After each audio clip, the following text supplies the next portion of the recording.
أعوذ بالله من الشيطان الرجيم بسم الله الرحمن الرحيم الحمد لله رب العالمين والصلاة والسلام على سيد المرسلين وعلى آله وصحبه أجمعين আসসালামু আলাইকুম যারা শুনছেন সবাইকে শুভেচ্ছা এবং অভিনন্দন। আজকে এই মূলত আপনাদের সামনে হাজির হয়েছি মধ্যপ্রাচ্যে, বিশেষ করে এই মুহূর্তে প্যালেস্টাইনে যে মুক্তি আন্দোলন বা প্রতিরোধ সংগ্রামটি চলছে, যে কয়েকটি সংগঠন এই আন্দোলনকে নেতৃত্ব দিচ্ছে তার মধ্যে যারা লিডিং পজিশনে আছে হামাস, তাদেরকে নিয়ে কিছু কথা বলবো। বিশেষ করে তারা কিভাবে তাদের প্রতিষ্ঠা হলো এবং কোন প্রেক্ষাপটে তাদের প্রতিষ্ঠা হলো। একটি বিষয় খুবই ইন্টারেস্টিং, কিন্তু হয়তো অনেকেই জানবেন না, সেটা হচ্ছে হামাসের যেই প্রতিরোধ আন্দোলন, যেটাকে এখন আমরা বলি যে সশস্ত্র আন্দোলন, হামাসের ইতিহাসে বা যেখান থেকে তাদের সূত্রপাত সেইখানে সহিংসতার কোনো জায়গাই মূলত ছিল না। হামাস হচ্ছে প্যালেস্টিনিয়ান ইখওয়ানুল মুসলিমিনের একটা অফশুট। আমি ইংলিশে অফশুট বলি এই কারণে যে ইখওয়ান থেকে তারা বের হয়ে তাদের এই সংগঠনটার জন্ম। ইখওয়ানুল মুসলিমিন এটা ইমাম হাসানুল বান্না, শহীদ ইমাম হাসানুল বান্না, ওনার গড়া একটি প্ল্যাটফর্ম। মূলত মিশরে যে পরাশক্তিগুলোর যে উপস্থিতি ছিল এবং তাদের যে আধিপত্য ছিল, এইটাকে চ্যালেঞ্জ করে তিনি এই ইখওয়ানুল মুসলিমিন এই সংগঠনটি তিনি কায়েম করেছিলেন। এবং তার একটা উপলব্ধির জায়গা এরকম ছিল যে মুসলমানদের আজকের সময়ের যে সংকট, যে ক্রাইসিস, এই ক্রাইসিসটার একটা বড় কারণ হচ্ছে যে মুসলমানরা তাদের যে ইসলামের যে রুহানি চেতনা বলেন, যে বৈপ্লবিক চেতনা বলেন, অথবা আমাদের সিরাতুন নবী সাল্লাল্লাহু আলাইহি সাল্লামের যে স্পিরিট, আদর্শ, এই জায়গাগুলো থেকে তাদের এক ধরনের বিচ্যুতি হয়ে গেছে।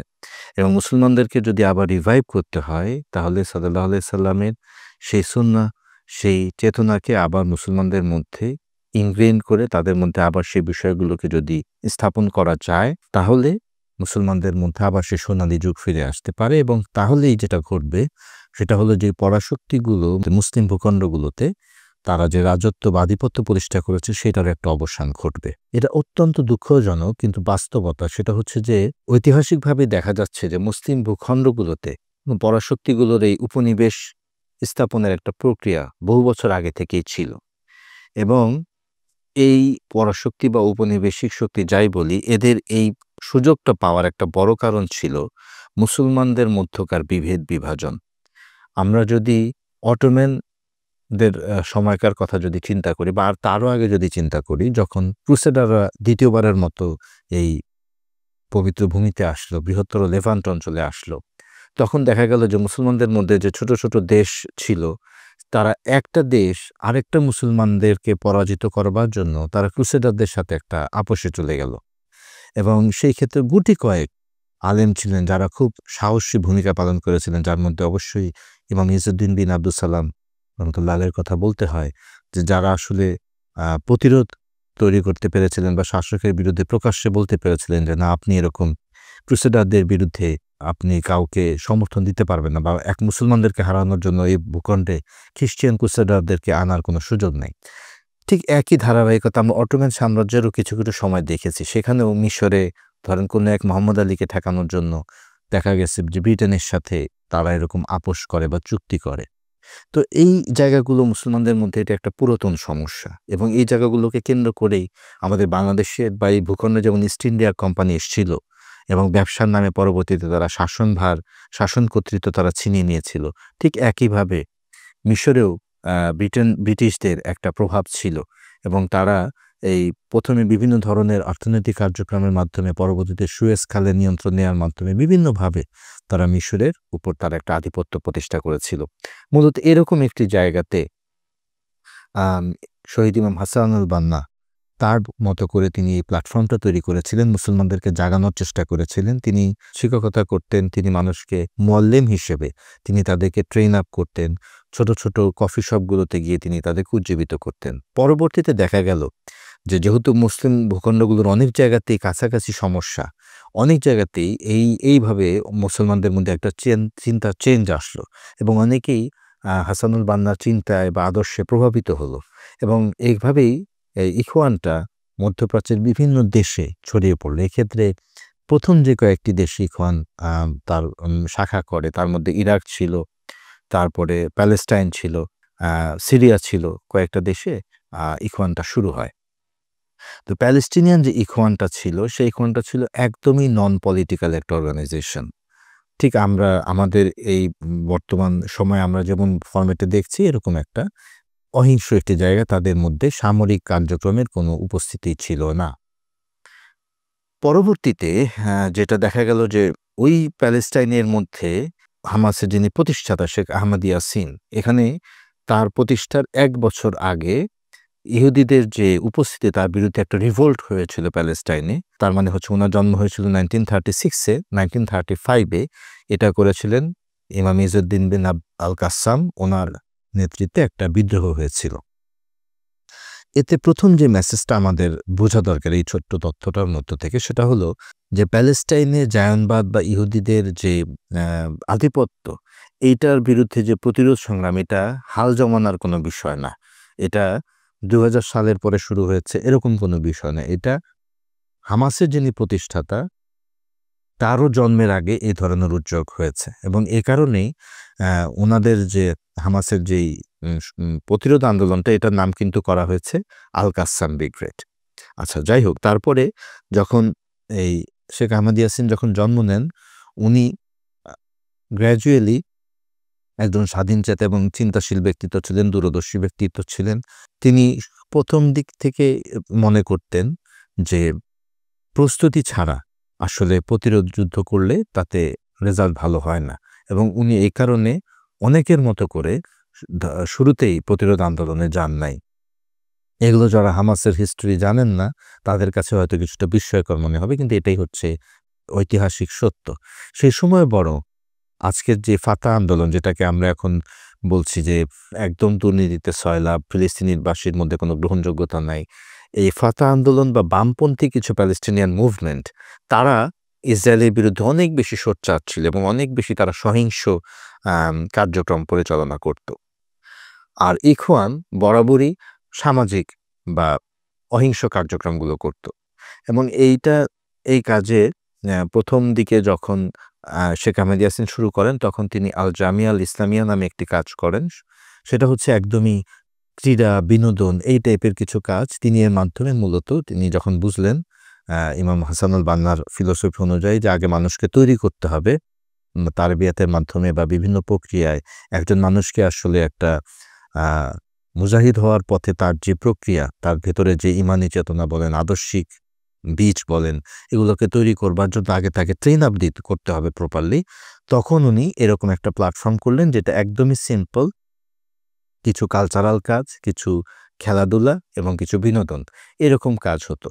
এবং ইসরায়েল এই ধরনের কাজে ওই সময় তেমন কোনো রিস্ক ফিল করতো না, যেহেতু অন্যরা সহিংস কার্যক্রম করছে কিন্তু ইখওয়ান এরকম কোনো কাজ করছে না। যখন এই কাজটা করে তারা সফলতা পাইলেন শেখ আহমদ ইয়াসিন শহীদ, এর পরবর্তীতে তিনি একটি ইসলামিক জামিয়া করলেন, ইসলামিক একটা সেন্টার করলেন। এইটাতে মূলত তিনি পরিধিটা আরেকটু বড় করলেন। এখানে মানুষকে তিনি শিক্ষা দেওয়ার চেষ্টা করলেন, তারপর দাতব্য চিকিৎসা, মেডিসিন, এগুলো দেওয়ার চেষ্টা করলেন। ফলে যখন দেখা গেল যে ফাতা আন্দোলন বা যারা সহিংস কার্যক্রম করছে, তাদের তুলনায় তারা যখন কিছুটা ফেল করতেছে, তখন আবার দেখা গেল যে এই ইখওয়ানের কিন্তু জনপ্রিয়তা বাড়তেছে, কারণ ইখওয়ান তখন এই ধরনের সোশ্যাল অ্যাক্টিভিটিসের মাধ্যমে তাদের একটা গ্রহণযোগ্যতা বাড়ছে। কিন্তু একটা সময় গিয়ে দেখা গেল যে ইসরায়েলের যে দমন-পীড়ন, যে দখলদারিত্ব, এটা প্রচণ্ড খুবই ভয়াবহ হয়ে যাচ্ছে। শেখ আহমদ ইয়াসিন কিন্তু একটার পর একটা মসজিদ বানাচ্ছেন, সেখানে গিয়ে তিনি খুতবা দিচ্ছেন, তিনি মানুষকে জাগানোর চেষ্টা করছেন, এগুলো হচ্ছে। এর মধ্যে অবশ্য গাজায় একটা ইসলাম ইউনিভার্সিটিও তৈরি করা হলো। এর আগ পর্যন্ত ইউনিভার্সিটিটার আগে যেটা সিস্টেম ছিল যে যারা একটু গ্র্যাজুয়েশন করবার মতো বা যোগ্য ছিল তাদেরকে মিশরে পাঠিয়ে দেওয়া হইতো। মিশরে প্যালেস্টিনিয়ানদের জন্য আলাদা কোটা ছিল, বিশেষ করে গাজার জন্য সবচেয়ে বেশি কোটা, তারপরে পশ্চিম তীরের জন্য এরকম কোটা ছিল এবং সেখানে ছাত্ররা গিয়ে পড়াশোনা করে তারপরে তারা গাজায় আসতেন। কিন্তু একটা সময় দেখা গেল যে এই যে যারা মিশরে পড়তে যাচ্ছে, তারা যে আবার গাজায় ফিরতে পারবে বা ইসরায়েল তাদেরকে অ্যালাউ করবে, এরকম বাস্তবতাও আর সে অর্থে নাই। তখন গাজার নিজস্ব একটা ইউনিভার্সিটি করবার প্রয়োজন বোধ করল এবং সেটাও এই শেখ আহমেদ ইয়াসিনরা উদ্যোগ নিয়ে তৈরি করলেন। কিন্তু এটার ফান্ডিং বা এটার ট্রাস্টি বোর্ড এগুলো ম্যানেজমেন্ট নিয়ে ঝামেলা হচ্ছিল। পরবর্তীতে তিনি কৌশল করে এখানে ফাতার কিছু লোককে তিনি ট্রাস্টি বোর্ডে ঢুকালেন। তারপরে ইয়াসিন আরাফাতকে দিয়ে এটা উদ্বোধন করালেন। অনেকগুলো কাজ তিনি এর মধ্যে করলেন। কিন্তু হামাস বা এরকম কোনো সহিংস কার্যক্রম কিন্তু তখনও ছিল না। এটা আমি বলছি একদম ৮০-৮২ সাল পর্যন্ত এভাবেই চলেছে। সুতরাং যারা মনে করেন যে হামাস হচ্ছে একটা সহিংস সংগঠন বা এরকমভাবে তারা সামরিক কার্যক্রম করে, তারা আসলে প্রকৃত ইতিহাসটা জানেন না। কিন্তু ওই যে যেটা বলছিলাম যে ইসরায়েলের দমন-পীড়ন যখন বাড়তে থাকলো এবং প্যালেস্টিনিয়ানরা যখন প্রচণ্ডভাবে কোণঠাসা হতে শুরু করলো, তখন ফিলিস্তিনের জনগণের মধ্যে থেকে একটা দাবি উঠল যে আপনারা এইভাবে দখলদারিত্বের বিরুদ্ধে আপনাদের কৌশল কি বা আপনাদের কি পলিসি বা আপনাদের কর্মসূচি কি? তারা দখল করে নিচ্ছে আর আপনারা বসে, বসে এরকম তসবিহ টিপতেছেন, অথবা আপনি এই সামাজিক কাজ করতেছেন, অথবা ক্লাব তৈরি করতেছেন, অথবা বিতর্ক করতেছেন, অথবা এটা করতেছেন, চিকিৎসা দিচ্ছেন, মেডিসিন দিচ্ছেন, ভালো। কিন্তু দখলদারিত্বের অবসানে আপনাদের কাজ কি? বিশেষ করে যখন ফাতাহরা এইভাবে কাজ করতেছে, পাথর ছুঁড়ে বিক্ষোভ করতেছে, আন্দোলন করতেছে। তো দেখা গেল যে জনগণের একটা চিন্তাধারা ওরকম তৈরি হলো। তখন শেখ আহমেদ ইয়াসিন আস্তে, আস্তে চিন্তাটা করতে শুরু করলেন যে হ্যাঁ, আমার কিছু লোক তৈরি হয়েছে। এখানে বলা দরকার যে তার এখানে রিলায়েবল লোক বলতে ২ টো গ্রুপ ছিল। একটা হচ্ছে যে যারা মিশর থেকে পড়াশোনা করে দেশে ফিরছিলেন তারা, আরেকটা হচ্ছে যারা ইসলামিক ইউনিভার্সিটিতে যারা পড়াশোনা করে বের হচ্ছিলেন তারা। মূলত এই ২ টা যুবক শ্রেণীকে তিনি টার্গেট করলেন যে এদেরকে দিয়ে তিনি কাজটা করবেন এবং একটা পর্যায়ে তিনি এটা নিয়ে কাজ শুরু করলেন। কিন্তু এই পুরো প্রক্রিয়াটা তিনি করলেন হচ্ছে গোপনে। এটা তিনি প্রকাশ্যে জানান নাই। কারণ হচ্ছে যে এটা জানালে হয়তো এরকম কোনো আল্টিমেটলি এরকম কোনো প্ল্যাটফর্ম তৈরি করা সম্ভবই হতো না। তো উনি ভিতরে, ভিতরে প্রস্তুতি নিচ্ছিলেন। আরেকটা তথ্য এখানে দেই যে আপনার হামাসের আগে রেজিস্ট্যান্স ওয়ার শুরু করেছিল ইসলামিক জিহাদ। ইসলামিক জিহাদের প্রতিষ্ঠাতার নাম হচ্ছে ফাতি, আর ফাতিয়া সেরাকি অথবা শাকিকি একজন হবে। উনার যে আ ইসলামিক জিহাদটা কাজ করলো এবং সেখানে উনি একসময় ইখওয়ান করতেন। শিকাগী কিন্তু বের হয়ে গেলেন উনি এই কারণে যে তার মনে হচ্ছিল যে ইখওয়ান দিয়ে আসলে যে জনগণের যে চাহিদা দখলদারিত্বের বিরুদ্ধে যে প্রচেষ্টা সেটা নেওয়া সম্ভব হচ্ছে না। ফলে উনি ইখওয়ান থেকে বের হয়ে আগেই ইসলামী জিহাদ করলেন। এটা করলেন উনি 1979 এ। তখনও কিন্তু হামাসের জন্ম হয়নি। হামাসের জন্ম অনেক পরে 1987 এ। তো 1970 এর দ্বারা আমি বোঝাতে যেটা চাচ্ছি সেটা হলো যে হামাসের এই সহিংস কার্যক্রমগুলো অনেক পরে। এগুলো বা হামাসের এই পলিসিটা তৈরি হওয়াটাই অনেক পরে। এবং হামাস মানেই শুধু সহিংস কার্যক্রম না। বেসিক্যালি হামাস কিন্তু পলিটিক্যাল অ্যাক্টিভিটিস করে। তো যাই হোক এরপরে শেখ আহমেদ ইয়াসিন গ্র্যাজুয়ালি যখন সময় দিতে শুরু করলেন, সময় দিতে উনি ভিতরে, ভিতরে উনি কি পলিসি হবে, উনাদের দৃষ্টিভঙ্গি কি হবে, এই পুরো প্রক্রিয়াটা উনি সম্পন্ন করে 1987 এ এসে যখন প্রথম ইন্তিফাদা ঘটল, ইন্তিফাদা হচ্ছে আমরা ইংলিশে বলতে পারি যে মাস আপরাইজিং এর মতো একটা গণ অভ্যুত্থানের মতো, যেখানে প্যালেস্টিনিয়ান প্রত্যেকটা মানুষ তাদের যা ক্যাপাসিটি আছে, যতটুকু অস্ত্র তাদের হাতে আছে, যত সামান্য অস্ত্র অথবা আরো যা ঘরোয়া বানানো কোনো কিছু অথবা কিছু না থাকলে একটা পাথর ছুঁড়ে তারা এই আন্দোলনে শরিক হলো। এটাকে বলা হয়েছে ইন্তিফাদা। এটা হচ্ছে একটা সর্বাত্মক সংগ্রাম। এটা অনেকটা অসহযোগ আন্দোলনের মতো। এটা দখলদারিত্বের বিরুদ্ধে প্যালেস্টিনিয়ানদের একটা নিয়মিত কার্যক্রম।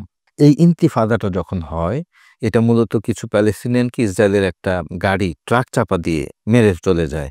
ওইটার প্রতিক্রিয়াতে এটা শুরু হয়েছিল।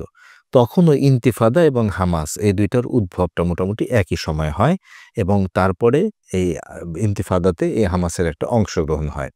এবং এখানে আরো বলা দরকার যে হামাসের একাধিক উইং আছে। এর মধ্যে একটা উইং যেটা আমরা হামাস বলি, সেটা মূলত হচ্ছে একটা রাজনৈতিক দল, যেটা যখন ইসরায়েল গাজা থেকে সেনা প্রত্যাহার করে এবং ২০০৫ সালে সেনা প্রত্যাহার করার পরে নির্বাচন দেয়।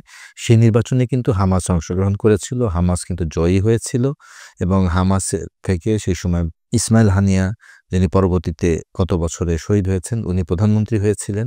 এরপর যদিও তিনি পরবর্তীতে পিএলও এবং পিএ অর্থাৎ প্যালেস্টিনিয়ান অথরিটির অসহযোগিতার কারণে এবং পশ্চিমা বিশ্বের স্বীকৃতি না পাওয়ার কারণে তিনি আর সরকারের দায়িত্ব পালন করতে পারেন নাই। কিন্তু এটাই হচ্ছে হামাসের মূল কাজ, এই পলিটিক্যাল যে উইং। আর এখন আমরা যেটাকে দেখছি, আমরা এটাকে ঢালাওভাবে হামাস বলছি। এটা আসলে করছে হামাসের একটা সামরিক শাখা আছে যেটাকে বলা হয় আল কাসসাম ব্রিগেড, বা আরো সুন্দর করে বলি ইজুদ্দিন আল কাসসাম ব্রিগেড। তারা হচ্ছে মূলত এই সামরিক শাখার এই সামরিক কার্যক্রমগুলো করে। এটা তারা করেছে কারণ হচ্ছে যে এটা বোঝার ব্যাপার আছে যে আপনার যদি আমাদের দেশের মতো কোনো স্বাভাবিক একটা স্টেবল একটা দেশ হতো বা স্বাভাবিক যদি গণতান্ত্রিক আন্দোলন হতো তাহলে কিন্তু রাজনীতি করেই এটা সুরাহা করা যেত। কিন্তু যেহেতু এটা একটা দখলদারিত্বের বিরুদ্ধে লড়াই, সো দখলদারিত্বের বিরুদ্ধে লড়াই করতে গেলে এটার ১ম এবং মেইন ফাংশনটাই হতে হবে হচ্ছে আপনার রেজিস্ট্যান্স। কারণ আপনি এখানে কোনো নিজ দেশের কোনো জনপ্রতিনিধির বিরুদ্ধে আপনি আন্দোলন করছেন বা সরকারের বিরুদ্ধে আপনি কোনো একটা আন্দোলন করছেন, বিষয়টা ওরকম নয়। বিষয়টা হচ্ছে যে আপনার নিজ জমি, নিজ বাড়ি একজন লোক দখল করে নিয়ে গেছে একটা ফোর্স এবং তাকে বিশ্বের যে পশ্চিমা মোড়লরা আছে তাকে নগ্নভাবে সমর্থন করছে। তো আপনার কাছে এই জায়গাতে যাই আছে তা নিয়ে আপনার যে ফাইট করা এটা হচ্ছে আপনার স্বাভাবিক কৌশল এবং এই কৌশলটাই পরবর্তীতে হামাস তার সামরিক শাখার মাধ্যমে এই কৌশলটা নিয়েছে এবং এটা এভাবেই হচ্ছে হামাস তার অন্যান্য এর বাইরে হামাস আরও কিছু উইং তারা করেছে, বিশেষ করে অন্যান্য সাইট কভার করবার জন্যে। কিন্তু হামাস যেটাকে আমরা বলি সেটা বেসিক্যালি একটি রাজনৈতিক সংগঠন। এই মর্মে শুধু এতটুকু তথ্য দিয়ে এই পর্বের আলোচনাটা শেষ করি যে হামাসের যেটা সামরিক শাখা সেইটাকে ব্রিটেন, উদাহরণ দিয়ে বলছি, ব্রিটেন সেটাকে নিষিদ্ধ করেছিল প্রায় ২ দশক আগে। তার মানে ধরেন ২০০০ সালের দিকে। কিন্তু হামাসের যে রাজনৈতিক শাখা যেটাকে আমরা হামাস বলে চিনি, এইটাকে নিষিদ্ধ করা হয় হচ্ছে ২০২১ সালে। তখন ব্রিটেনের হোম সেক্রেটারি বা স্বরাষ্ট্রমন্ত্রী ছিলেন হচ্ছে প্রীতি প্যাটেল নামে একজন। তিনি যখন ছিলেন তখন এটা তিনি করেন। সম্প্রতি হামাস একটি আপিল ফাইল করেছে লেড বাই হামাস লিডার মুসা আবু মারজুক। হামাসকে যেন এই সন্ত্রাসী সংগঠনের তালিকা থেকে বাদ দেওয়া হয়। কেন? কারণ এই হামাসকে আমরা যে এখন সন্ত্রাসী বলছি একটা রাজনৈতিক সংগঠন, এটা আসলে একটা পশ্চিমাদের প্রচারণা, প্রোপাগান্ডা। এই কারণে এখন হামাস এটা নিয়ে ফাইট করছে। তার কারণ হলো যে যদি আপনি একটা গ্রুপকে সন্ত্রাসী বলেন তাহলে তার সাথে আর আলোচনা করাটা লজিক্যাল থাকে না। তখন আপনি আলোচনা করার বৈধতাটা থাকে না। এই যে চলমান যে যুদ্ধবিরতি বা বিভিন্ন পর্যায়ের যে আলোচনা, এটাকে হামাসকে এভয়েড করা সম্ভব হচ্ছে পশ্চিমাদের পক্ষে। কারণ পশ্চিমারা হামাসকে একটি রাজনৈতিক সংগঠনকে নিষিদ্ধ করেছে বা সন্ত্রাসী বলে আখ্যায়িত করেছে। এ কারণে হামাস এখন চাইছে যে তারা যেন পলিটিক্যাল শাখাকে যেন এই সন্ত্রাসী যে তকমা এটা থেকে যেন নিষ্কৃতি দেওয়া হয়। তো এর দ্বারা আমরা যেটা বুঝতে পারি সেটা হচ্ছে যে আমাদেরও যে পারসেপশনটা তৈরি আছে অনেক জায়গাতে, আমরা যেমন হামাস মানেই বুঝি যে যোদ্ধা, হামাস মানেই বুঝি যে সশস্ত্র সংগ্রাম, এটা আসলে হামাসের জন্য এটা সঠিক হয় না। হামাস মূলত একটি রাজনৈতিক সংগঠন। তারা এই রাজনৈতিক কর্মকাণ্ডের মাধ্যমে তারা এই কাজগুলো করেন। আর সামরিক শাখা যেটা, তাদের কাজ হচ্ছে এই সশস্ত্র যুদ্ধটা করা এবং এই সশস্ত্র যুদ্ধদেরকে, স্বাধীনতাকামীদেরকে সন্ত্রাসী বলে ইসরায়েল সহ পশ্চিমারা আখ্যায়িত করে এ কারণে যে তাহলে তাদের মেরে ফেলাটাকে বৈধতা দেওয়া যায়। তো আমরা যেন সেই ফাঁদে না পড়ি, আমরা যেন পশ্চিমা মিডিয়ার এই অপপ্রচারের ফাঁদে না পড়ি। সবাইকে ধন্যবাদ। আসসালামু আলাইকুম।